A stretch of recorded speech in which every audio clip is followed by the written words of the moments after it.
بسم اللہ الرحمن الرحیم والصلاة والسلام على اشرف المرسلین المبعوث رحمة للعالمین اللہم ربنا زدنا علما اللہم ربنا زدنا علما۔ معزز سامعین و ناظرین، السلام علیکم ورحمۃ اللہ وبرکاتہ۔ پروگرام شرعی مسائل میں حاضر ہیں۔ آج کا سوال یہ ہے کہ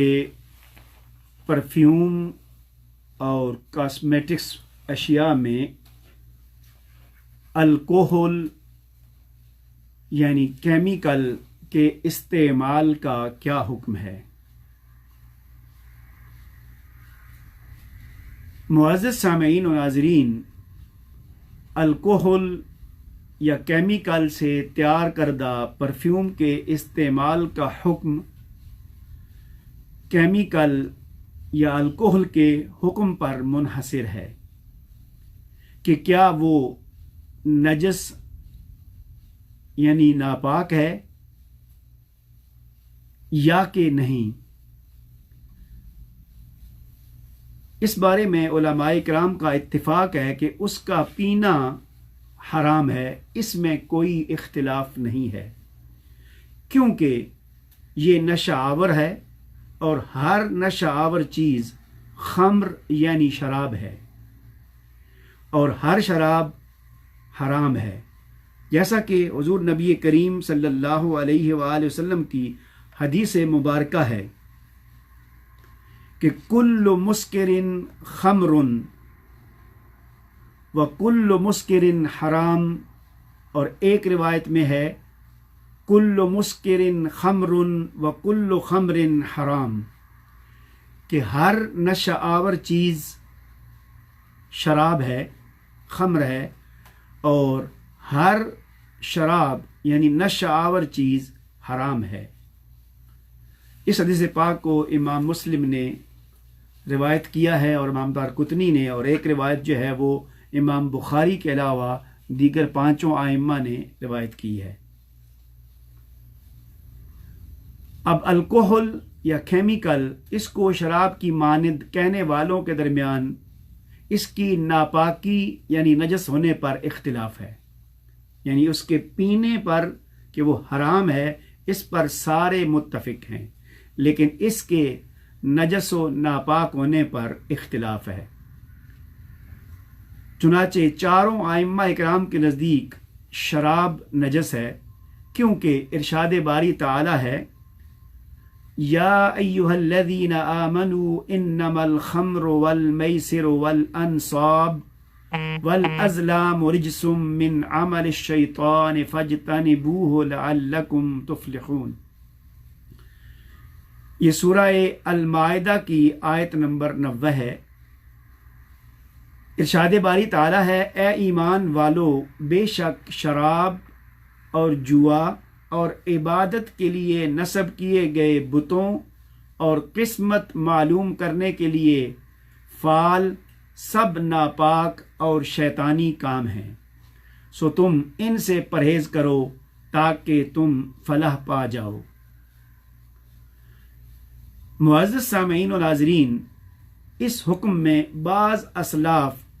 جیسے امام مالک کے استاد ہیں امام ربیعہ اور امام لیث بن سعد اور امام المزنی، انہوں نے اختلاف کیا ہے۔ ان کی رائے میں شراب پینا تو حرام ہے لیکن ویسے وہ پاک ہے، اور انہوں نے اس کے حرام کرنے کی نص کے نازل ہونے پر مدینہ منورہ میں شراب کے بہائے جانے کے واقعہ سے اس کی پاکیزگی کا استدلال کیا ہے، اور کہا ہے کہ اگر یہ ناپاک ہوتی، نجس ہوتی، تو صحابہ کرام ایسا نہ کرتے، یعنی اپنے گھروں کے سامنے گلیوں اور بازاروں میں اسے نہ بہاتے، اور یقیناً نبی کریم صلی اللہ علیہ وآلہ وسلم بھی اس سے منع فرماتے۔ جیسے آپ صلی اللہ علیہ وآلہ وسلم نے راستے میں پیشاب اور پاخانہ کرنے سے منع فرمایا تھا۔ اس بنا پر کیمیکل الکوہل جو ہے وہ پاک ہے، اور جمہور کے نزدیک اس کے نجس ہونے کی دلیل جو کہ مذکورہ آیت کریمہ کا جواب دیا ہے، یعنی جنہوں نے اس کے پاک ہونے کا قول اختیار کیا ہے انہوں نے جمہور کی دلیل کا جواب دیا ہے کہ یہاں نجاست حکمی ہے۔ یعنی اب نجاست کی دو قسمیں ہیں، نجاست حکمی اور نجاست حقیقی۔ حقیقی سے مراد یہ ہے کہ جو اصلاً ہر اعتبار سے نجس اور ناپاک ہے۔ حکمی اعتبار سے ناپاک ہونے کا مطلب یہ ہے کہ وہ حقیقتاً در اصل ناپاک نہیں ہے، اس کا حکم ہے کہ یہ ناپاک ہے، جیسا کہ مشرکین کے نجس ہونے پر اللہ تعالیٰ کا ارشاد ہے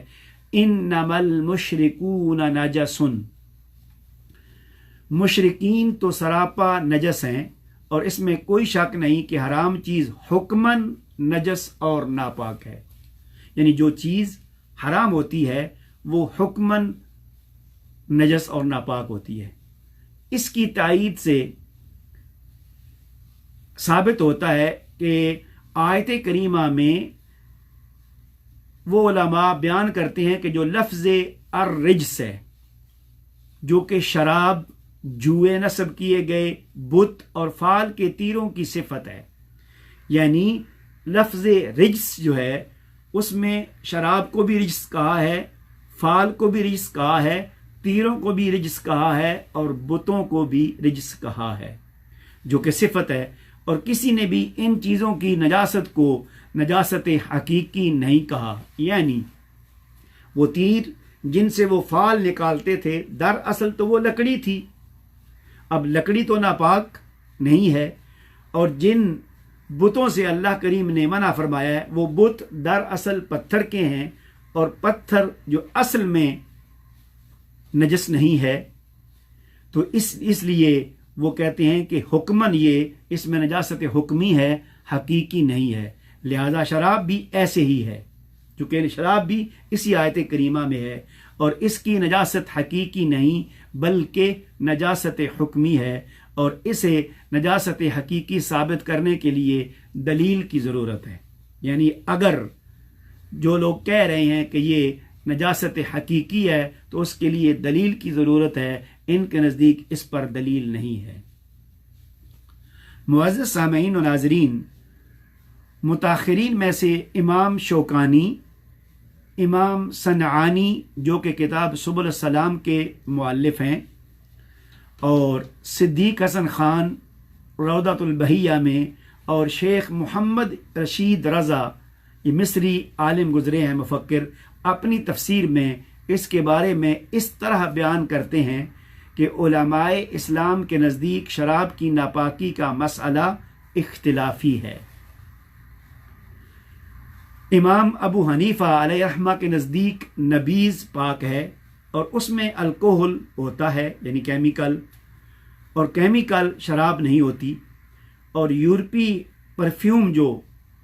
آج کل بازار میں موجود ہیں، یا جس قسم کا بھی پرفیوم موجود ہے، اس میں کچھ نہ کچھ مقدار الکوہل کی اور کیمیکل کی پائی جاتی ہے، جیسے بالاتفاق دوسری اشیاء جو ہیں پائی جاتی ہیں، اور بے شک اس کو نجس کہنے کی کوئی وجہ نہیں ہے، یہاں تک کہ شراب کو نجس کہنے والوں کے پاس بھی دلیل نہیں ہے۔ معاف کیجیے گا، جبکہ یہ ایک اختلافی معاملہ ہے، اور شاید میڈیسن یا دوائی یا صفائی کرنے، مختلف تجزیاتی معائنوں اور پرفیوم وغیرہ میں اس کا استعمال عام ہونے کے بعد آسانی کے لیے رجحان اس کی پاکیزگی کی قول کی طرف جاتا ہے، اور وہ آج کل مختلف چیزوں سے نکالا جاتا ہے، یعنی الکوہل اور کیمیکل جیسے اسپرٹ ہے۔ اس بنا پر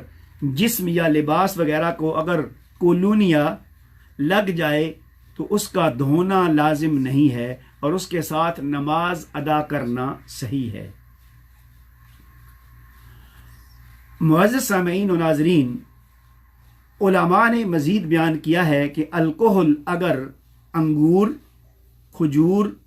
کشمش سے تیار کیا گیا ہے تو اس کا ایک قطرہ بھی نجس ہے، اور اگر وہ کسی دوسری بڑی چیز میں بڑی مقدار میں مل جائے تو وہ اسے بھی نجس کر دے گا۔ لہذا ایسے الکحل جو کہ ان 3 چیزوں سے ہیں، ان سے تیار کردہ پرفیوم استعمال نہ کی جائے۔ اس کے علاوہ اگر وہ پرفیوم دوسری چیزوں سے تیار کیا گیا ہو اور اس میں دوسری چیزوں سے تیار کردہ الکحل کی مقدار موجود ہو تو وہ پرفیوم استعمال کرنے کی گنجائش ہے۔ عمومی طور پر جو الکحل استعمال ہوتے ہیں وہ مذکورہ بالا چیزوں کے علاوہ سے بنائے جاتے ہیں، اس لیے ان کے استعمال میں وسعت اور گنجائش ہے۔ اور اب جدید تحقیق سے ثابت ہوا ہے کہ اسپرٹ، الکحل یا کیمیکل سے جو چیزیں بنائی جاتی ہیں وہ شرابوں سے نہیں بنائی جاتی، بس اگر الکحل نشہ آور ہے تو اس کا پینا حرام ہے مگر وہ پاک ہے، اور اگر الکحل بدن پر لگایا گیا تو بدن کا دھونا ضروری نہیں ہے، اور عطر اور ادویہ میں ملایا گیا تو اس میں بھی وہ پاک ہے۔ معزز سامعین و ناظرین، جیسا کہ ہم آج کل جس معاشرے میں رہتے ہیں، ہماری ضروریات ہمیں معلوم ہیں، آج کل مختلف دواؤں اور پرفیومز وغیرہ میں جو الکحل استعمال کیا جاتا ہے وہ عام طور پر کھجور، انگور اور کشمش سے تیار نہیں ہوتا، بلکہ وہ کچھ اور چیزیں ہیں جیسے گنے کا رس، مختلف دانے، سبزیات، پیٹرول اور کوئلہ وغیرہ سے تیار کیا جاتا ہے۔ اور اس طرح کا الکحل امام ابو حنیفہ علیہ رحمہ اور ان کے شاگرد امام ابو یوسف علیہ رحمہ کے نزدیک حرام اور ناپاک نہیں ہے، اور دور حاضر میں علاج و معالجہ کی ضرورت اور عموم بلوا کی وجہ سے محققین علماء کرام نے الکحل کے مسئلہ میں اصل اصول کے مطابق شیخین کے قول کو راجح قرار دیا ہے۔ لہذا ایسے پرفیومز اور خوشبوؤں کا استعمال جائز ہے، اور اگر کوئی احتیاط کرے تو اس کے افضل و بہتر ہونے میں کوئی شک و شبہ نہیں ہے۔ معزز سامعین و ناظرین، معاصر علماء کرام اور محققین نے اپنی اپنی آراء دی ہیں۔ ابھی عصر حاضر کے جمہوریہ مصر العربیہ کے سابق مفتی ڈاکٹر علی جمعہ، ان سے اس بارے میں پوچھا گیا کہ اس کا کیا حکم ہے، تو انہوں نے اس کا جواب دیا کہ فقہی مذاہب کے قواعد کے مطابق الکحل یعنی کیمیکل یا اسپرٹ فی نفس ہی نجس اور ناپاک نہیں ہے، لہذا پرفیوم اور ادویات اور دیگر فائدہ مند چیزوں میں استعمال جائز ہے۔ اور اگر کوئی شخص ایسا پرفیوم جس میں الکحل کی مقدار موجود ہے اس کو استعمال کر کے نماز ادا کرتا ہے تو اس کی نماز صحیح ہے۔ اب آگے وہ بیان کرتے ہیں کہ اس کے 2 بنیادی اسباب ہیں۔ نمبر 1، شرعی اعتبار سے یہ بات طے ہے کہ چیزیں اصلاً طاہر اور پاک ہیں، یعنی اسی طرح الکحل بھی اصلاً پاک ہے مگر اس کا پینا حرام ہے۔ ہاں، کسی چیز کے حرام ہونے سے یہ لازم نہیں آتا کہ وہ ناپاک بھی ہے۔ اسی طرح دوسرا سبب یہ ہے کہ یہ نشہ آور ہے، اور زہریلی اور مہلک اشیاء اگرچہ وہ پاک ہیں مگر وہ بھی حرام ہیں، یعنی ایسی چیزیں جو زہریلی ہیں، جو انسان کو نقصان دے سکتی ہیں، جن سے نشہ آتا ہے، جو انسان کو ہلاک کر سکتی ہیں، وہ حرام ہیں، مگر وہ ناپاک نہیں ہیں۔ ان کو ناپاک کہنے کے لیے کوئی دلیل چاہیے، جو کہ نہیں ہے۔ چنانچہ فقہی ضابطہ یہ ہے کہ اگر کوئی چیز ناپاک یا نجس ہو تو وہ لازمی حرام ہے، یعنی کوئی چیز نجس اور ناپاک ہو تو وہ لازمی حرام ہے، مگر کوئی چیز حرام ہو ضروری نہیں کہ وہ ناپاک ہو۔ جیسے ان الفاظ میں ہر نجس اور ناپاک حرام ہے اور ہر حرام نجس اور ناپاک نہیں ہے۔ مفتی صاحب مزید بیان کرتے ہیں کہ فقہائے شافعیہ کے نزدیک دراصل خمر شراب وہ ہے جو انگور کے جوس سے بنائی جاتی ہے اور وہ نجس ہے۔ آپ ہی بیان کرتے ہیں کہ فقہائے احناف کے نزدیک انگور کے جوس کی شراب کے علاوہ جو چیز نشہ آور ہے وہ نجس نہیں ہے، اگرچہ اس کا پینا حرام ہے۔ اور تیسرا سبب وہ بیان کرتے ہیں کہ الکوہل یعنی کیمیکل کا مادہ شراب نہیں، اور نہ ہی وہ پینے والی چیز ہے، اور اس کے سائل ہونے سے یہ لازم نہیں آتا کہ وہ نجس ہے۔ ہاں، وہ حرام اس لیے ہے کہ وہ نقصان دہ ہے، یعنی اس کا پینا مضر ہے اور نشہ آور ہے، اس لیے وہ حرام ہے۔ نجاست یا ناپاکی ایک شرعی مسئلہ ہے،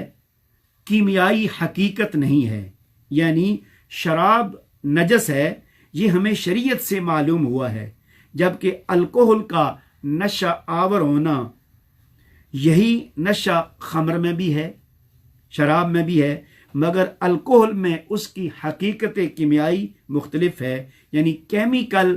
تبدیلی ہے، لہذا صرف اس وجہ سے یہ لازم نہیں آتا کہ الکوہل نجس یا حرام ہے۔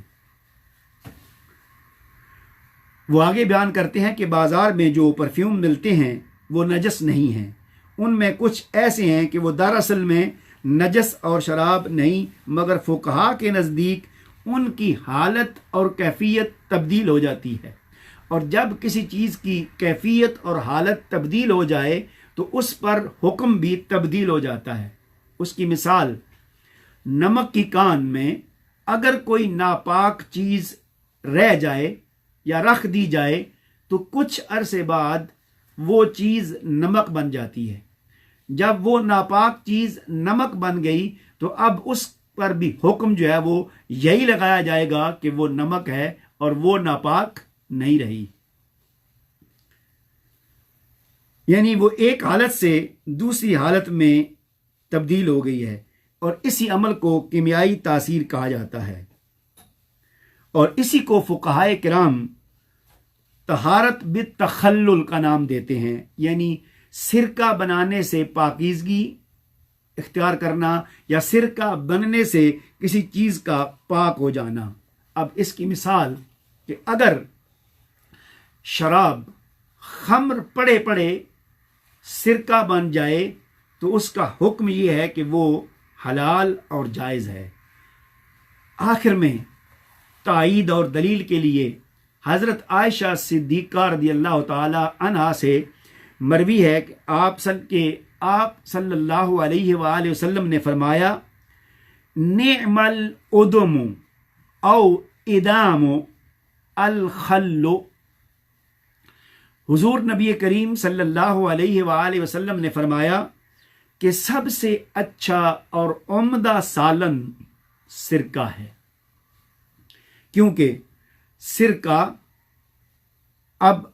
آقا کریم نے اس کی تعریف فرما دی کہ سب سے اچھا سالن ہے سرکہ، اور سرکہ پاک ہے، کھانا جائز ہے اس آقا کریم کے فرمان کے مطابق،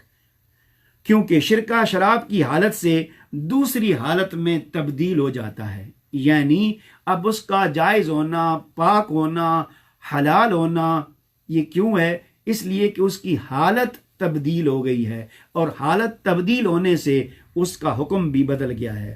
اور یہ تبدیلی اسے نجاست اور حرمت سے نکال دیتی ہے، اور اس کا استعمال جائز اور حلال ہے۔ شروع میں ہر سرقہ یعنی الخل اس کچھ مراحل سے گزرتا ہے، یعنی شروع میں وہ خل یا سرقہ نہیں ہوتا بلکہ کچھ مراحل سے گزر کر وہ سرقہ بنتا ہے۔ لیکن حضور نبی کریم صلی اللہ علیہ وآلہ وسلم نے تائید فرمائی کہ شراب جب سرقہ بن جائے تو وہ پاک، طیب اور حلال ہو جاتی ہے اور اسے مطہرات میں شمار کیا جاتا ہے۔ معزز سامعین و ناظرین، اس ساری گفتگو اور ساری آراء اور اقوال سے یہ ثابت ہوا کہ جو الکوہل اور اسپرٹ، جو کیمیکل آج کل پرفیومز میں، ادویات میں یا کاسمیٹکس اشیاء میں قلیل مقدار میں یا کچھ مقدار میں استعمال ہوتے ہیں، ان کے استعمال ہونے سے یہ چیزیں ناپاک نہیں ہوتی اور نہ حرام ہوتی ہیں، لہٰذا پرفیوم استعمال کرنا جائز اور حلال ہے۔ ہاں، اگر کوئی شخص اس سے بچنا چاہتا ہے، استعمال نہیں کرنا چاہتا، اجتناب کرتا ہے تو یہ بھی اچھی بات ہے۔ اللہ تعالی ہمیں شریعت کو احسن طریقے سے سمجھنے کی اور سمجھ کر اس پر عمل کرنے کی توفیق عطا فرمائے۔ واللہ ورسولہ اعلم بالصواب۔